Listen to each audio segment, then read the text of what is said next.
afraid of buses. Oh God, Mr. Afraid of Buses and only eats chicken tenders. Wait, that's all he. That's all he ate when I met him. Welcome to The F Word. My name is Molly Connell. I'm the producer of this show. The things you will hear over the next 45 minutes represent the views of The F Word and the people making them.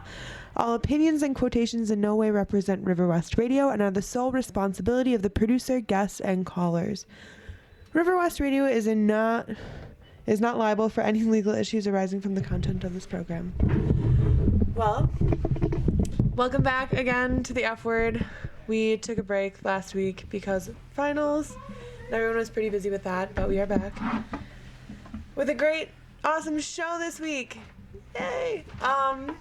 I'll let our guests introduce ourselves. I don't know, Tiffany, do you want to start? I'm Tiffany. I'm back after a long time. So as I'm sure our listeners remember, I'm a student at UWM from Women's Studies and History, and I'm in SDS. So, yay! Woo! And I'm Bianca. I'm actually a graphic design and visual arts student at UWM as well. And I'm just here for the evening. Thank you. And I'm Emily, Molly's guest, and I'm a college dropout with a lot of opinions, so I will share them. Emily. Thank you. Well, I guess I'll introduce the topic tonight. It's kind of a serious one, rape culture. So I guess we're just a group of women who are going to be talking about that tonight. I think it would be really great to open this show with a few statistics, just some kind of background where we're coming from.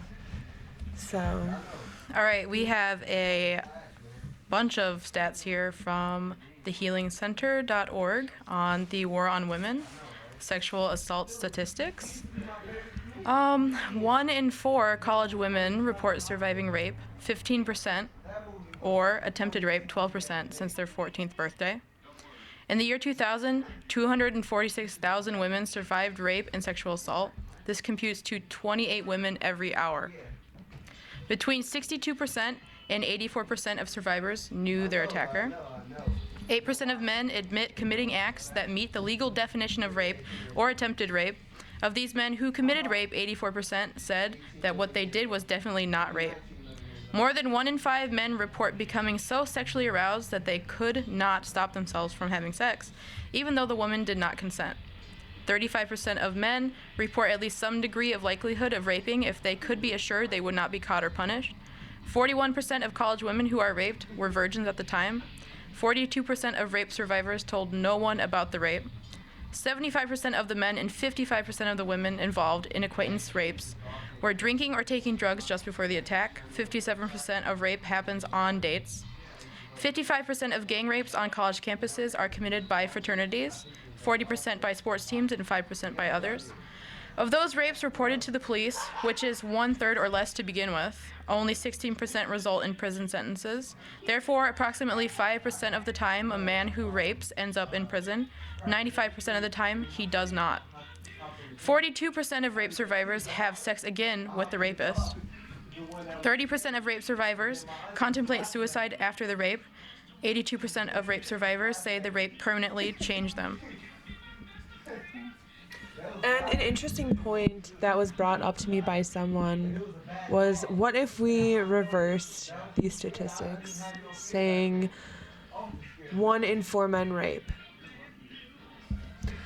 I think that's just kind of a point I wanted to bring up because of Just the way the statistics are phrased is a part of rape culture. If you just read them. yeah. That's how intrinsic rape culture is. So. That's I mean, It's very true.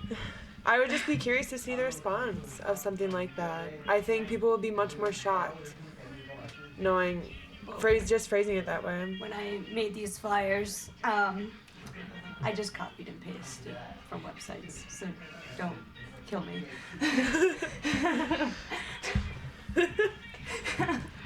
Okay. We won't. Can I tell a funny little story of how I tried to explain rape culture to my mom?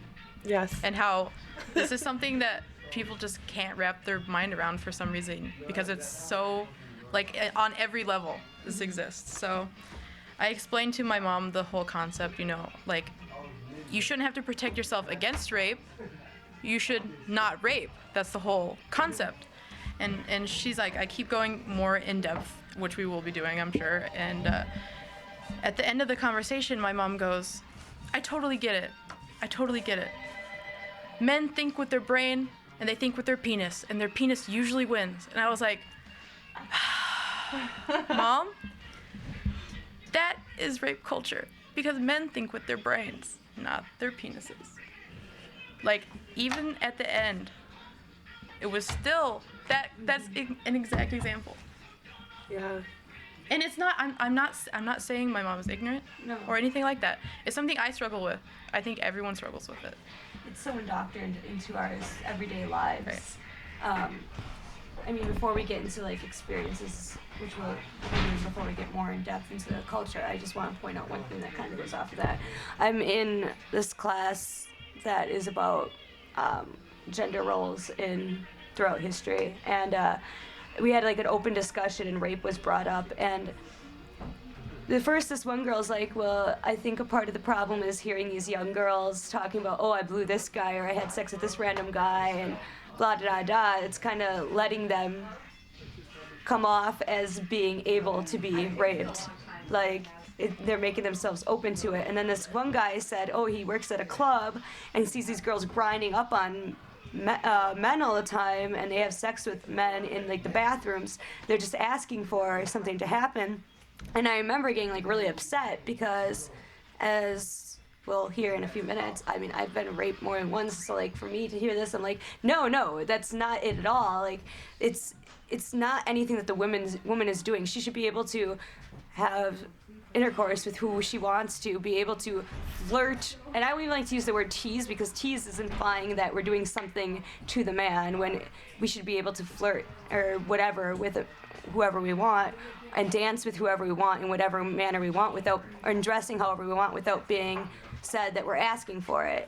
It's what should be happening is that we should be teaching men not to rape, not teaching women how to dress or how to act, when we're getting told two different things. One, by our society, we're being told that we should be dressing like this because this is what's hot, this is what's going to get us a man. And then we're being told when we get assaulted that it was us asking for it. So that is another point that was kind of, I had kind of a feminist dinner, just so listeners know background, but a lot of the points I'm going to bring up on the show today are a lot of them brought up by guests.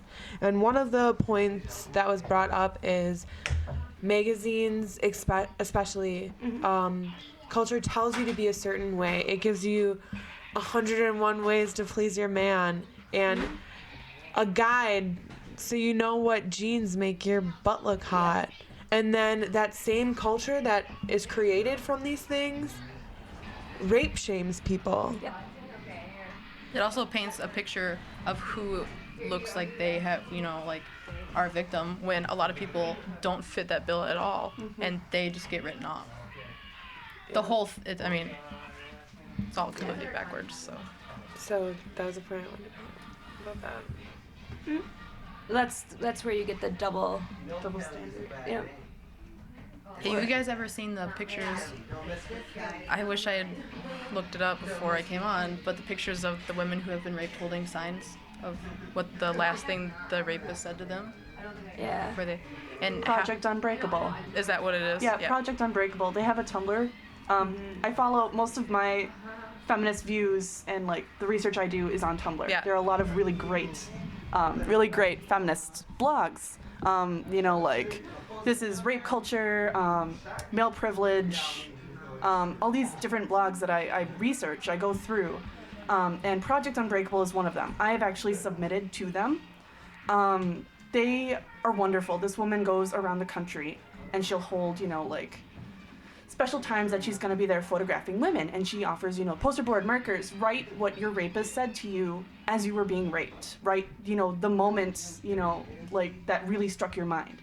And it's a really great healing process for, it was a huge healing process moment for me, and not only all the women that go on and do them. You can post them through Tumblr even still. She'll just accept it through that way. So, but yeah, Project Unbreakable is awesome. So I'm glad you brought that I'm really up. glad you knew what that was, because Yeah. I also have a Tumblr, and I don't follow just feminist blogs, but like you do see it floating Yeah. around the blogosphere. So I've seen it, but I'm really glad you knew what that was. Yeah, definitely. Actually, I participated in something that was similar to that, but it wasn't just specifically like what they said. It was about like what anybody said about it afterwards, or who knew about it, or anything revolving around it. That one of the girls that was organizing Slut Walk this past year was doing like a photo campaign because she's a photographer, and we could write like something that either the rapist or somebody that rape shamed us. It was more about rape shaming. And it is really fitting. So I actually took something from this last experience that I'm going to bring up anyways, of this girl who was involved in this group, which I'll get more in detail with, who said that I was drunk and asked for it. And she claims to be a feminist, and she was actually in my feminist theory class this past semester, so that was really awkward. So I said that because for me, I think the afterwards part, like once I've already like came open about what happened and like was bringing it to the police and all this kind of stuff, what the part that was hardest was hearing women like Oh yeah. shaming me and not being supportive and standing up for these men and protecting them. I don't know, should I just go into the story then and the experience? Go for it. Okay, so I don't have to keep saying, oh, later. So I've had a few experiences throughout my life, including the way I even lost my virginity was through rape when I was 14. But I'm going to talk more about one that was brought up through the media and the local media and the student media, because it brings a different dynamic than other experiences that you'll hear or are shared, because it creates a different, as somebody who has experienced it before, like without the media and stuff, it creates a whole different type of struggle, and it makes you a little numb. Like, it makes you more numb rather than depressed about yourself, because you're expected to repeat this story over and over. So last year I was in the student government, and I was dating this guy who, I mean, normally I wouldn't have, he wasn't my type anyways. It was, I mean, and I kind of knew that, and I was just going through some rough time. I was going to change schools. You know, I moved to a new city. I didn't know anybody. I knew a couple people, actually the girl who rape shamed me, I knew from a statewide organization.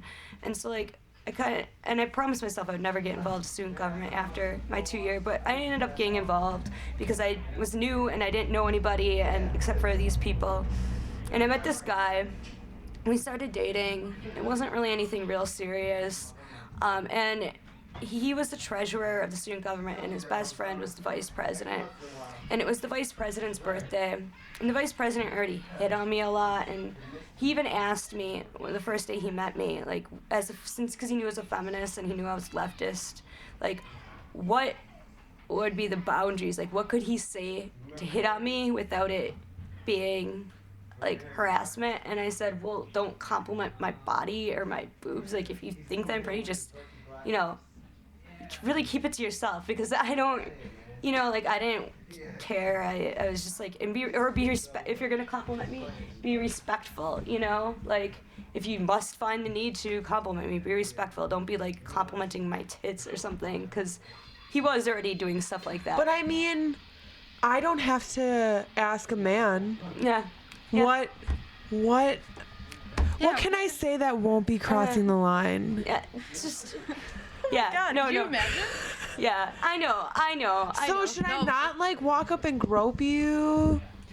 Yeah, we're just gonna run Is that up to not him. cool? Oh, but wait, it gets better. That was actually the reason I brought that point up from when we first met was because that is what got me the restraining order, to where he wasn't a judge, he was like the court clerk or court commissioner or whatever, realized, and he actually gave a 15-minute spiel about how he could tell the guy was lying, and it was based off of his response to that, because he asked me more detail about Brent, the vice president, asked me more detail detail of what happened, and I was able to say who was sitting where in the car, what we were doing that day, everything.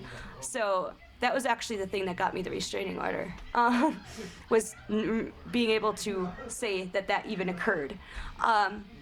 But he would grab my ass a lot. He would, even though I was dating his, like, essentially his best friend, he'd put his arm around me. He, like, when we'd be walking around school, grabbing my ass, I'd move around, but then sometimes it got to a point where, like, I don't know what to do, because before I get into what actually happened, I want you to understand, because this is what ended up the environment of the student government at that time.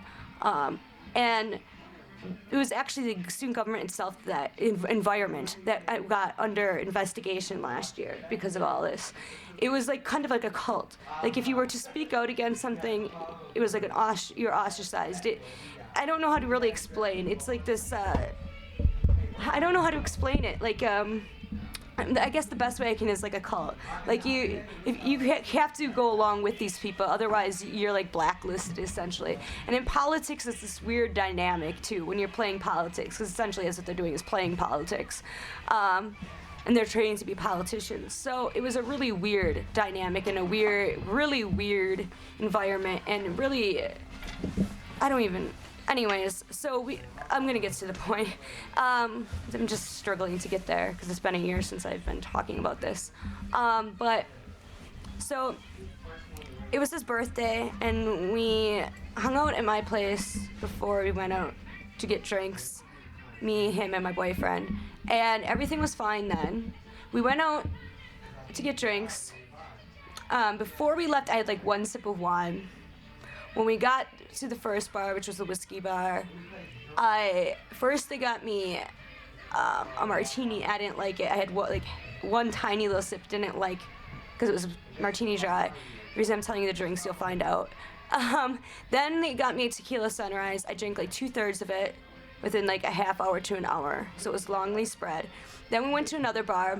They got me a beer. They went up to the counter together, and they took like a while.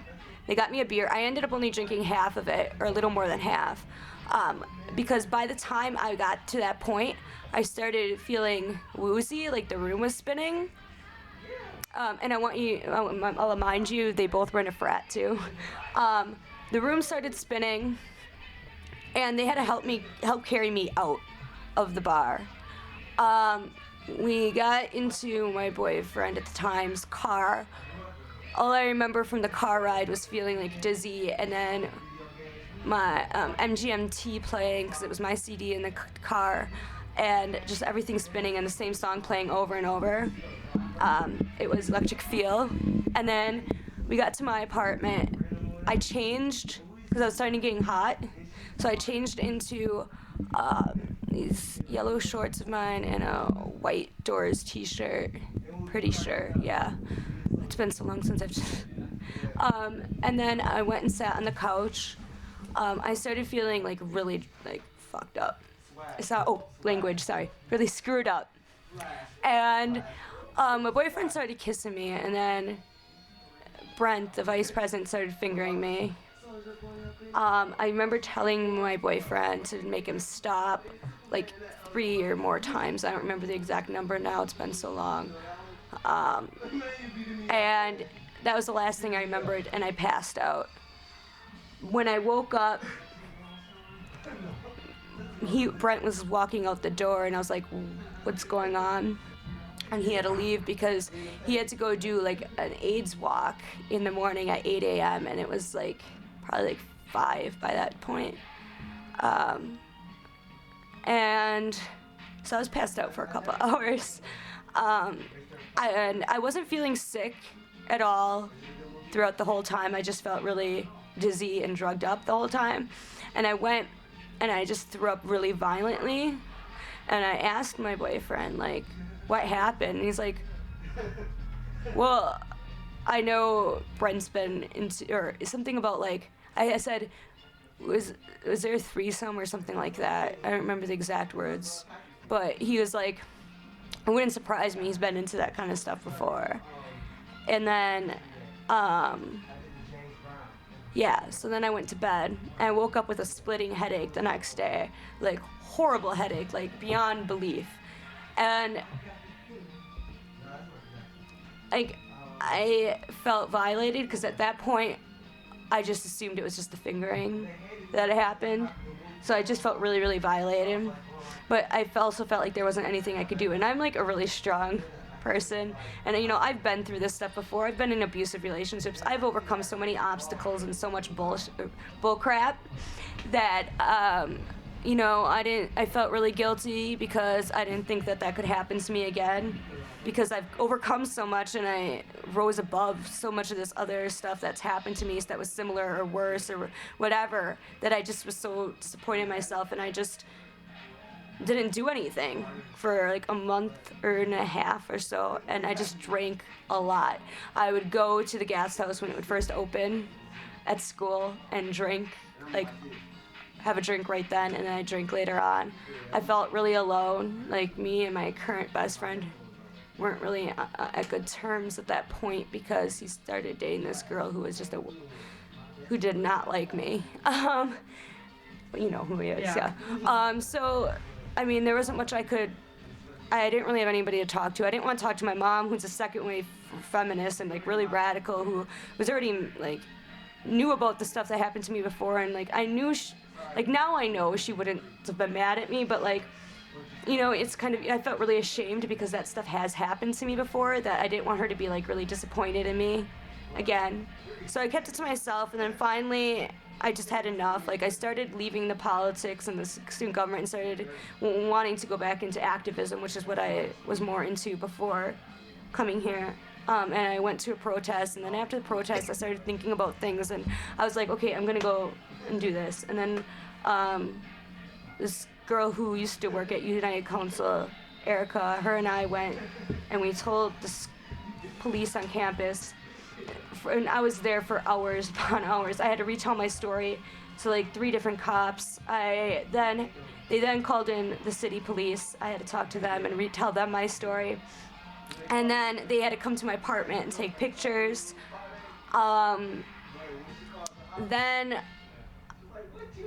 So that took a long time, and then it got to the school newspaper, and I had to tell my story because it ended up being an investigation through administration. And the way it got to the school newspaper was the vice president got arrested and was held in a cell for the night. So then all hell on campus broke loose, and I had to go tell my story. Plus, the president, before he, like, right when he found out that I was going to go and report the vice president, he decided he was going to cut my funding from my position at I was a chair of a women's coalition at a national organization, and I was chair of an environmental task force for the statewide, and he cut my funding for both those things. So I had to report that, and then the vice president went to the city media himself and was saying that he did not do this. So then it was on Fox, the local Fox channel. So then the campus wanted to hear my side, told my side, and like for like a month, for the last like month of the semester, this time last year, it was just constant about the rape scandal. And then all the other scandals that came out of it that were brought forth through the investigation of the environment, including the vice president hazing and almost killing somebody with Everclear, to where the guy threw up so much that he clogged the tub and the sink and the toilet. I came forth with that story too because they wanted to know, and I was going to be honest. I was honest about my stuff. I should have been honest about everything else. So then the chief of staff, who then became president once the president and vice president got impeached, well, they resigned right before being told they were getting impeached, she became president. But like when that was all happening, she was protecting them and saying that I was drunk and wanted it, was talking about the way I dressed, and other people were saying stuff too, like if you were to go on the UWM Post website at the time and read like the comments on like the actual articles themselves, like people would be like, oh, I've seen what she wore to Senate meetings. If you look at her like Facebook and see how she dresses or things like that. I mean, I gave them pictures too as proof. Like there's pictures taken from that night. I didn't even have a drink in my hand. They all had drinks in their hand. Brent was really close to me, had his arm around me really tight. It was just it happened for a long, it was just really throughout the media. Then SDS, right before I got involved, because I wanted to get involved with them before I even transferred, because I knew we had one here. They started a petition to get them impeached too. So I had to go to an SDS meeting and explain my whole story too.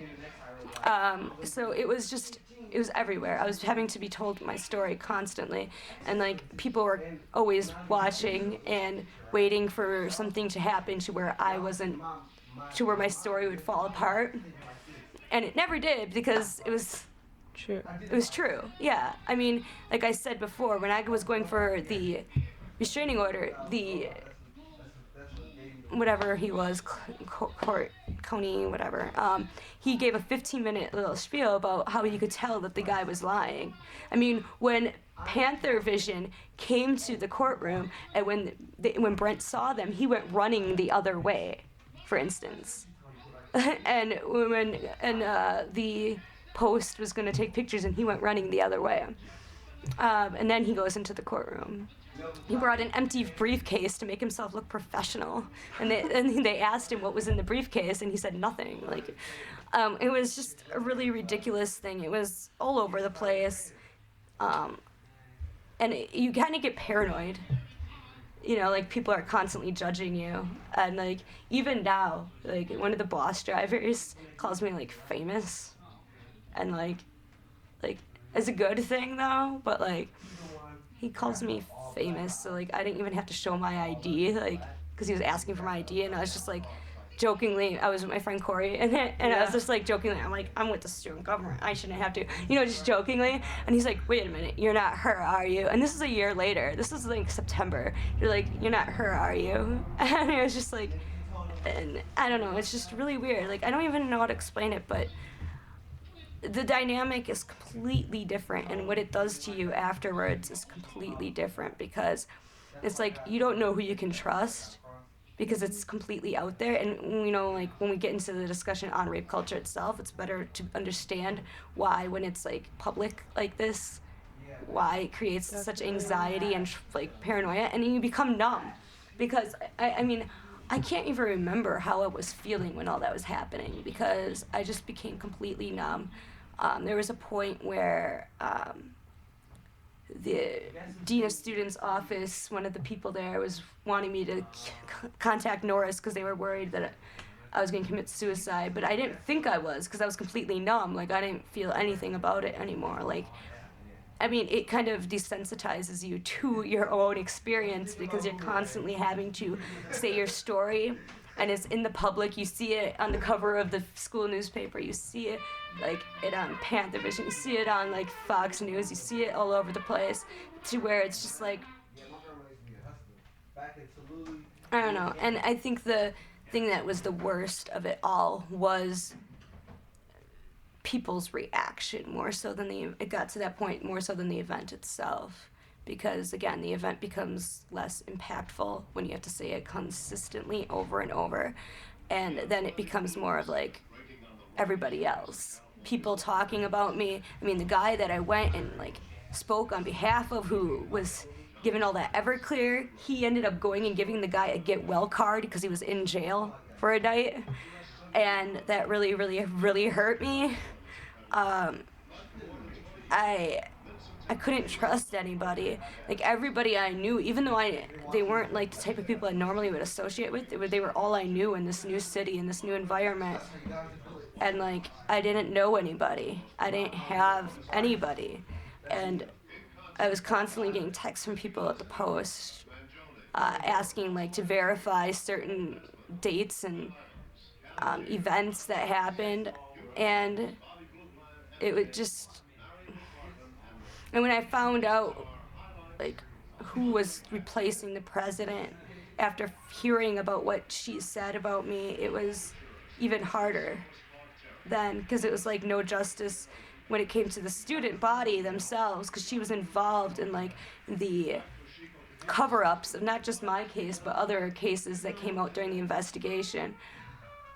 And it was then I felt like I needed to do something about that, you know, because there was no justice done to the student body, because their SIG fees were going to these people. And I don't know, it's just really horrible. But that's all I'll say for for sake of time. So. So what happened to the guy? So it happened at the end of September, and I reported mid-November. The DA wrote in their notes that they believed my story and that they believed that I was drugged, because I didn't even really think about the drugging until they brought it up.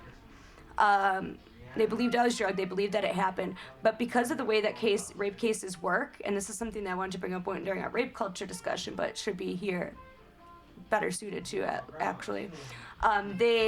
Because of the way that rape cases go, it's so hard to win a case of rape, which is really sad, because our society says, basically you can't, because a woman requires rape, that just could mean that she had just had a falling out with her boyfriend or with a guy that she knew, because it usually happens with people you know. So it's really hard to prove rape. And since it happened, I reported it so much later. There was no rape test that they could do to prove that I was raped. There was no hard evidence except for my story. So all they could do was insist that I go and get a restraining order and hope that the school does something. Now, the school said that he was going to be, we were supposed to have a school court case, but when I showed up for it, the dean of students told me that they decided that he was going to be expelled until fall of 2013. But I found out the next semester somebody in SDS had a class with him, and people were saying I should go to the media about it or go to the school about it. But at that point I just was so done with, it took so much out of me to be able to go forth with that story, and everything all the meetings that I had to have, all of the constant media attention, all of the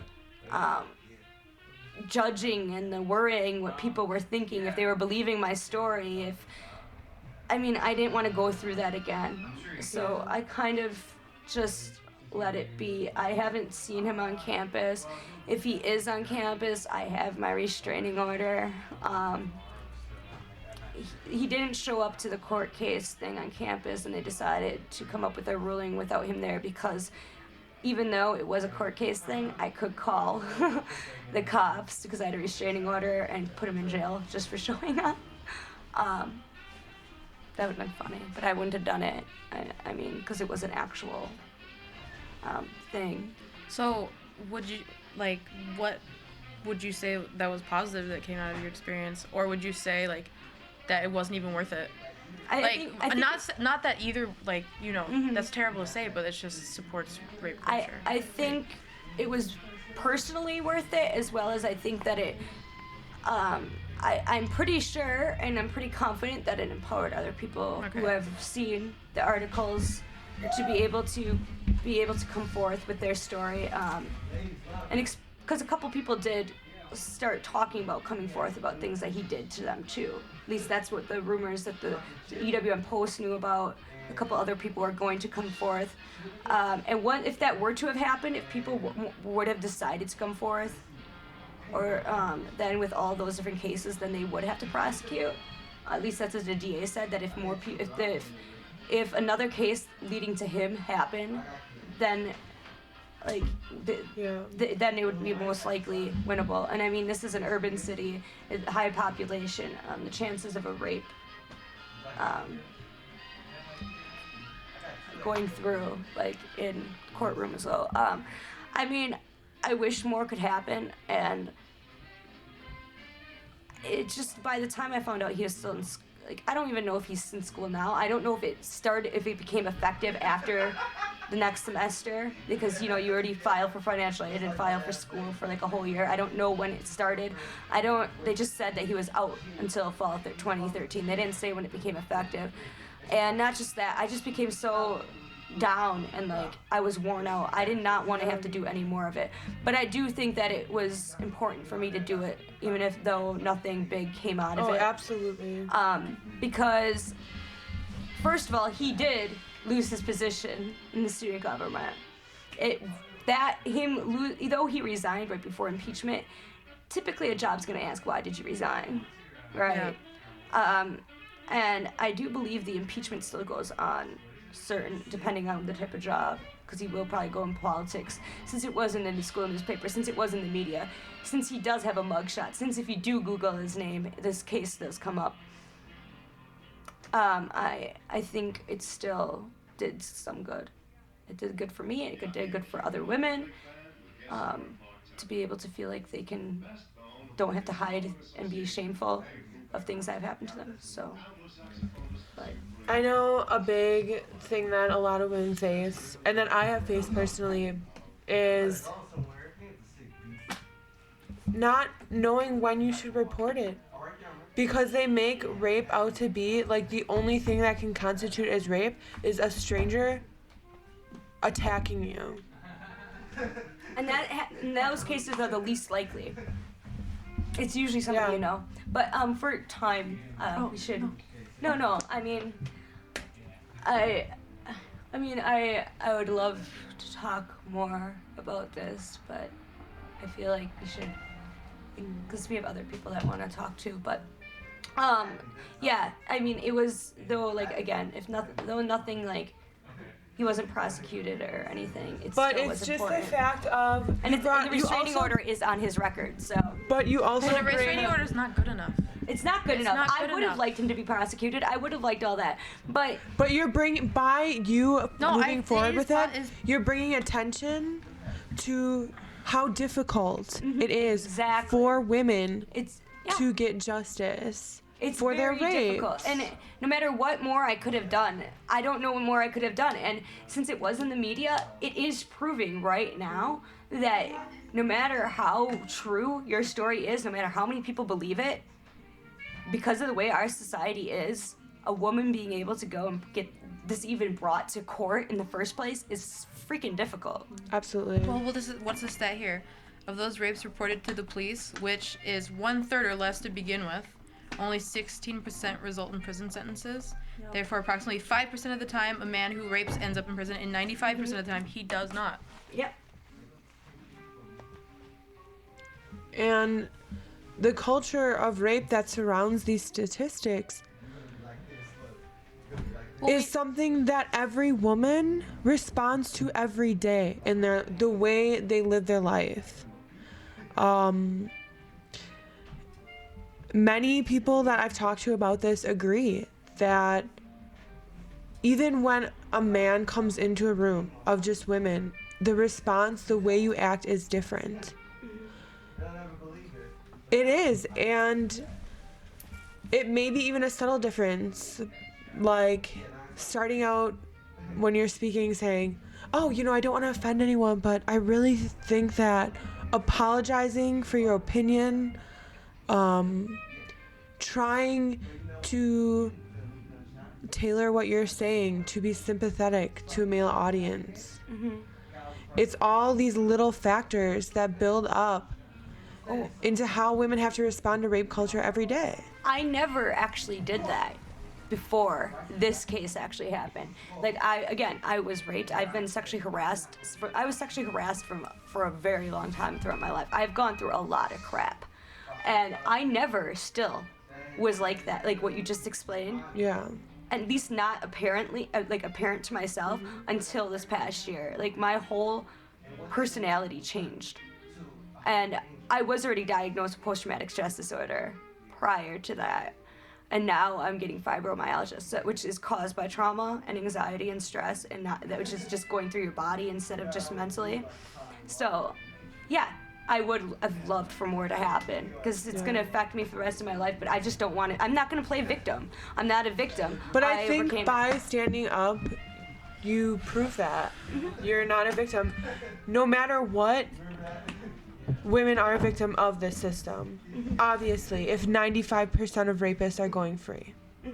I mean, 95% of men accused of rape I should say. And what constitutes rape? Oh God, don't even get me started. Yeah, we don't have Don't that. even get me We started don't on have that much time. But I would really like to hear like because it's Okay. So I'll go ahead and tell my story then.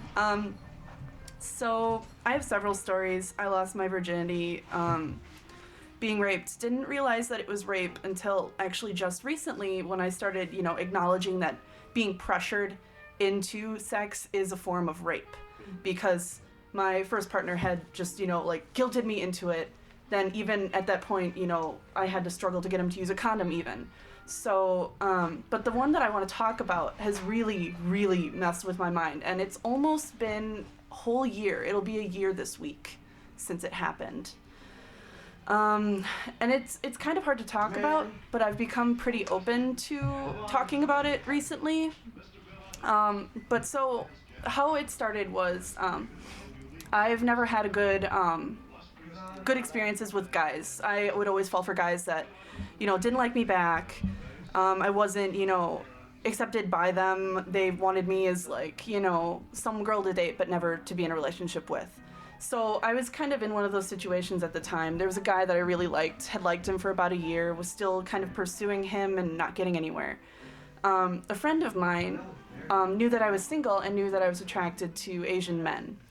And so I had been talking with him, and he's like, hey, I have this awesome guy. He's my friend. He's single. He likes, curvy girls like you. You should, meet him. And I'm like, I understand. I'm like, I'll meet him. I'm not looking for a partner right now. There's someone that I really care about. I'm not interested in dating. I told him this up front. Next day, he brings his friend into a coffee house that I frequent, and I, met him briefly, added him on Facebook, was very, very clear about only wanting to be friends, and only ever looking for friends. And he had been texting me repeatedly, like, we should hang out. I was busy at the time, had no interest in hanging out with him at all. So winter break comes along, and I'm working, nothing other than that, really. There's a guy that I was sort of now interested in and was like, trying to meet up with, and he's currently my partner now. But he, this guy was, texting me, and he's like, we should just, go get lunch. And I'm like, okay, I can do lunch. So I met up with him, went and had lunch with him. Red flags were already starting to go off in my head just because he kept referring to it as a date, even when I would correct him. So I would correct him, I'd be like, yeah, this isn't really a date, I just, thought we could hang out. But he would still, 20 minutes later be like, this is a really nice date. And I'd be like, no, it's not a date. But eventually what happened is, I worked that evening, so I was like, it was nice seeing you, maybe we can hang out again sometime. And he's like, well, you want to get dinner and talk tonight? And I'm like, I have work. And he kind of, guilted me into that as well, seeing him for dinner that evening. And he's like, I'll pick you up from work, it won't be a problem. So because I was not feeling comfortable at that point, I texted my friend who was female, and I was like, come meet me at work. Leave with me at work. This guy's gonna pick me up. I don't know how I feel around him. Can you just please come with me? So I convinced her. We all go out to dinner, and he's, making it glaringly obvious that he does not want her there. And I'm just trying to ignore him, really trying to get him to take me home. Kept, pointing out that I had a lot of work to do, or that I, wanted to get this or that done that evening. He ended up convincing me to come over to his place. And the second I got in his room, he's like, let's watch a movie. And I'm like, okay, why not? And he began to touch me inappropriately. And we had conversations before that I felt were slightly threatening. And you might be thinking, why were you hanging out with this guy? Why did you not, go away from him at the time? But honestly, that was on my mind, but my mental state at the time was not one to question, my being there. It is all I can honestly say about it. So eventually what happened is he coerced me into sex, and I was extremely uncomfortable with it. And, had him drop me off like right after. I didn't want to be there anymore. And he texted me the next day and was, he was acting like I was his girlfriend of 2 years, basically. Like, super clingy, sending me texts like, I got this dog. And he'd show me a picture of this dog that he got, and he'd be like, this is our baby. And he would literally send me creepy texts like that frequently. Not just like once. Like, he would take multiple pictures of this dog, send them to me, call her our baby, ask me what I'm doing every second of every day. I would run into him. He knew where I worked. He knew where I lived in the dorms. I don't know why I agreed to it, but he kept pressuring me to go That doesn't matter. Yeah. That does Thank not you. matter. Thank you. fact does Thank not you. matter. That's something that I'm still struggling with. That does not matter. I'm telling you right now, that does not matter. Yeah, but he, There's a statistic about them sticking around. yeah. There are reasons for it. This guy made me feel very threatened. I was very afraid of him the entire time. One of the first times that we had hung out, he would tell me, very vividly that he carried knives on him all the time, that he knew how to, pick locks. He Very set threatening that up behavior. to manipulate you. No, he totally did. He totally did. And looking back now and going on the blogs that I do, doing research, everything, I know exactly what his formula was. I know exactly what he was planning out.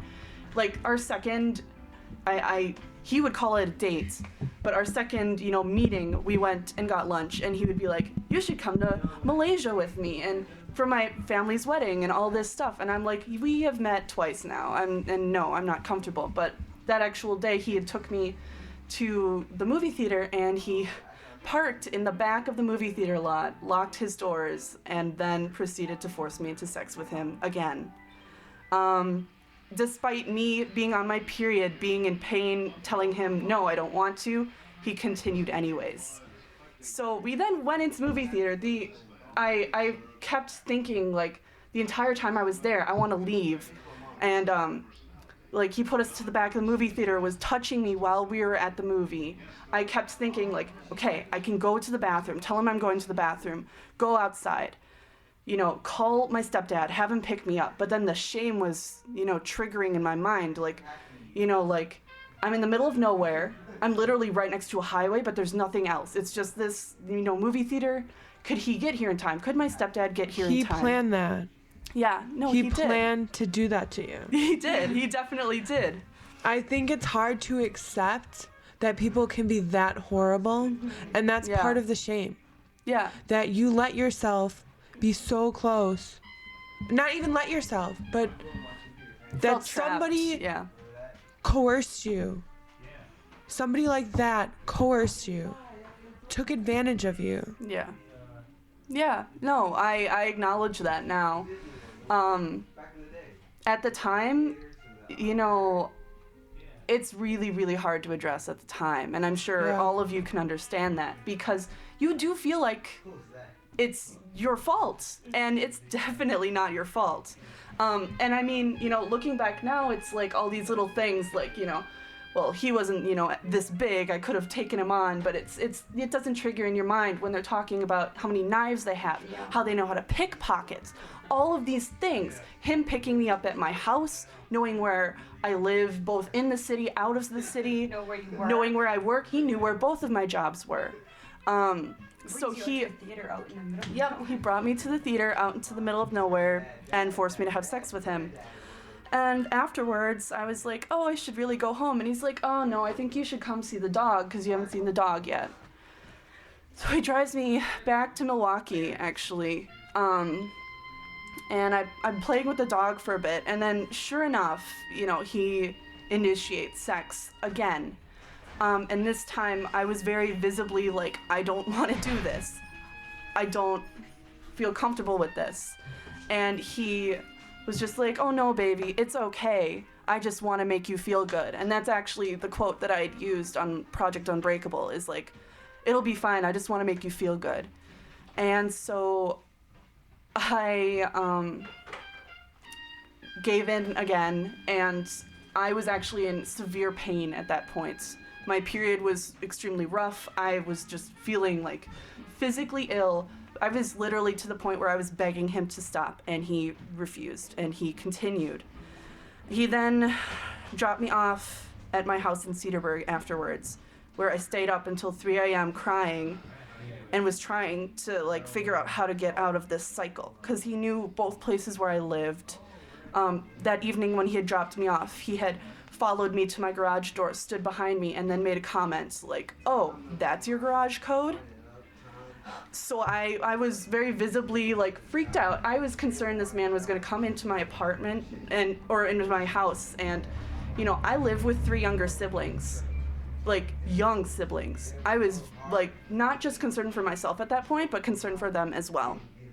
So the next day after this, this like rape that I had not wanted, obviously. After it had happened, I was at work at my dad's bakery, and he texts me, and he's like, "I'm gonna be at your dad's bakery in a few minutes." While I was working, it was close to the end of the day. So not only is he a rapist he was a stalker as well. He was a stalker. He knew everywhere that I worked, everywhere that I lived. He followed me, he knew where I worked, and he came there close to closing, purely intentional on his part, I'm sure. It was only me and one girl working. My dad leaves early in the day, around 3, so it was around 4:30 at that point. He showed up. We close at 5, and he was like, trying to talk to me. I'm trying to do work, and I'm freaking out. I go into the back room, and I'm like having panic attacks at this point. My coworker is wondering what's wrong. I briefly describe what happens, and she starts, being visibly, not friendly to him to try to get him away. But he literally sat down at a table and didn't leave. We were closing. He's like, "I'm gonna give you a ride home." And I'm like, "Well, I actually am going somewhere else. I'm just gonna walk." And he's like, "No, I'm gonna give you a ride home. I won't take no for an answer." So I clocked out, and I was, thinking the entire time I can just go, run through the park. My father's apartment was very close by, which is literally why I was gonna walk there. He basically was like, "Don't forget to get in my car.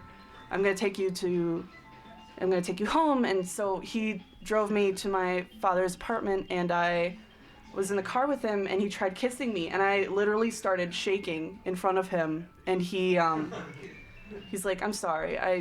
He's like, "I know you don't want to date me, but you'll grow used to me." He said something along those lines, "You'll want to date me at some point." And so I didn't hug him. I literally just looked at him, refused to kiss him, left. That evening I was and he didn't just stalk me. I had this guy that I was interested at the time that I was cuddling, my current boyfriend now. He had done some research on him as well, thinking that he was a threat, which obviously he was, because I liked him. And he approached him at an Anime Milwaukee meeting, which is where my boyfriend had been working at the time, and made it known that he was seeing me to this guy. So my boyfriend, not boyfriend at that time, knew who he was. I called him the evening that he had dropped me off at my father's apartment, and I was like, "Okay, this guy that, introduced himself to you, yeah, he raped me. And I need to let him know to stay away from me." So what my boyfriend helped me do is he helped me write this big, long Facebook message detailing how he hurt me, what he did, how I would report him to police if he ever came near me again. All of this stuff. And I sent it to him. And I sat on my bed for about an hour waiting for a reply, shaking, because he knew where I lived, he knew how to pick locks, he had knives. I was terrified he was gonna come and harm me or my family. I was more concerned about my family at that point. And my partner was he's like, "You don't feel safe? I will come and pick you up. I will bring you to Milwaukee. You will stay with me at my place. You don't feel safe there? We will do that." And I kept refusing. I'm like, "No, my family's here.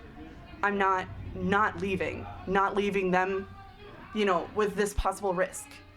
And all that ended up happening at that point was that he had sent me a Facebook message later at like 4 a.m. I was literally up until 4 a.m. waiting for this reply. And he was like, okay, I understand. Like, I'll leave you alone now. And sure enough, I haven't seen him since. He was going to UWM at the time. I have not run into him since. It's been really triggering though, because there's always the chance that he's going to, you know, be nearby or something. And I ended up running into this friend that had introduced us, and this was literally like 2 months after this had happened. I was in the healing process, and he was like, so do you still see, you know, this guy? And I'm like, I looked at him and I'm like, no, I do not, and don't ever bring him up again. And he was like, oh my God, what happened? And I'm like, I don't want to talk to you about it. Don't bring him up again. And I walked away. And I'm still friends with the guy that introduced me to it, but I think he has an idea of what happened now, because he never brings him up. He's always very, very, like, friendly and, like, supportive when I do see him. So I'm thinking that maybe he had spoken to this guy and found out what had happened. But I still struggle with it every day. I have severe depression. I've had it since I was 8. And my current boyfriend, who I've been with almost a year now, has been a huge, huge help, huge support for me, because I haven't told my family. They have no idea, because I'm concerned that I will receive slight victim blaming or, you know, have to go do all this police reporting that I'm not comfortable with at this point in my life. I would have loved for, you know, to go to the police, to have this, you know, brought to court or anything, but I, at the time, was just not in any mental state to do it. I was fearing for my life for a good month afterwards, and then when I, you know, was comfortable with the fact that, no, he's probably not, you know, after you at this point, I was able to kind of come to terms with it. But I did seek out support through, you know, research, through a few friends that I've told. Family doesn't know, but, like, I have several friends that know and understand why certain topics trigger me, and why I've become such an avid feminist and, like, rape culture researcher in my spare time. Can I just say that you having the courage to share your story tonight has inspired everyone here and all of our listeners, and it is archived. And your story, sharing that, anyone that hears that is going to make a difference. Thank you. In people's lives. Thank you. And just the courage that it took to share that. And like is something that I don't know if I would have. And I know many women out there who have been through similar things as you and do not have that courage. So that is something to be proud of, and thank you. For all of us to sit here in awe of, and truly just amazed that you are able to sit here and be such a strong, amazing activist on our show. Thank you. So it's... And never ever feel bad that you aren't able to talk to your family about it. Like, honestly, that's very, very, like, I'll just put it this way. My worst experience, which was when I was 14, which I stayed with the guy for 2 months, and it was consistent every day. I didn't tell my mom until 8 years later. So that takes time, and don't ever feel like bad or feel like you can't or you're not. That doesn't make you. That makes you. It's not making you weak. You're still strong. You were strong enough to come on here, and like to be able to come on here to where like people can listen at any time. That shows a lot of strength. So never think that you're weak or think that you're a victim or anything, because this is a huge step, and I'm so proud of you for coming on. And like, thank you. I feel so honored that you chose our show to be able to share your story. I would say probably one of the most powerful moments of my life. You sharing this story. For real. Really. I mean, like, I guess I don't realize how like intense that story was. It happened in a week period. Yeah. So, and I guess in my head, you know, it does seem intense, but to hear people's reaction to it be so positive is like really moving. It makes me feel stronger, knowing that there are other women out there who have the courage to speak about I'll be here. I'm gonna listen. their experiences like you have The fact that you're tonight. able to sit here right now, Yeah. able to share that story. I feel stronger because you're able to do that. After only a year, and you're able to Yeah. share in front of two people that you've never met before, in front of me who you know through Corey, Yeah. and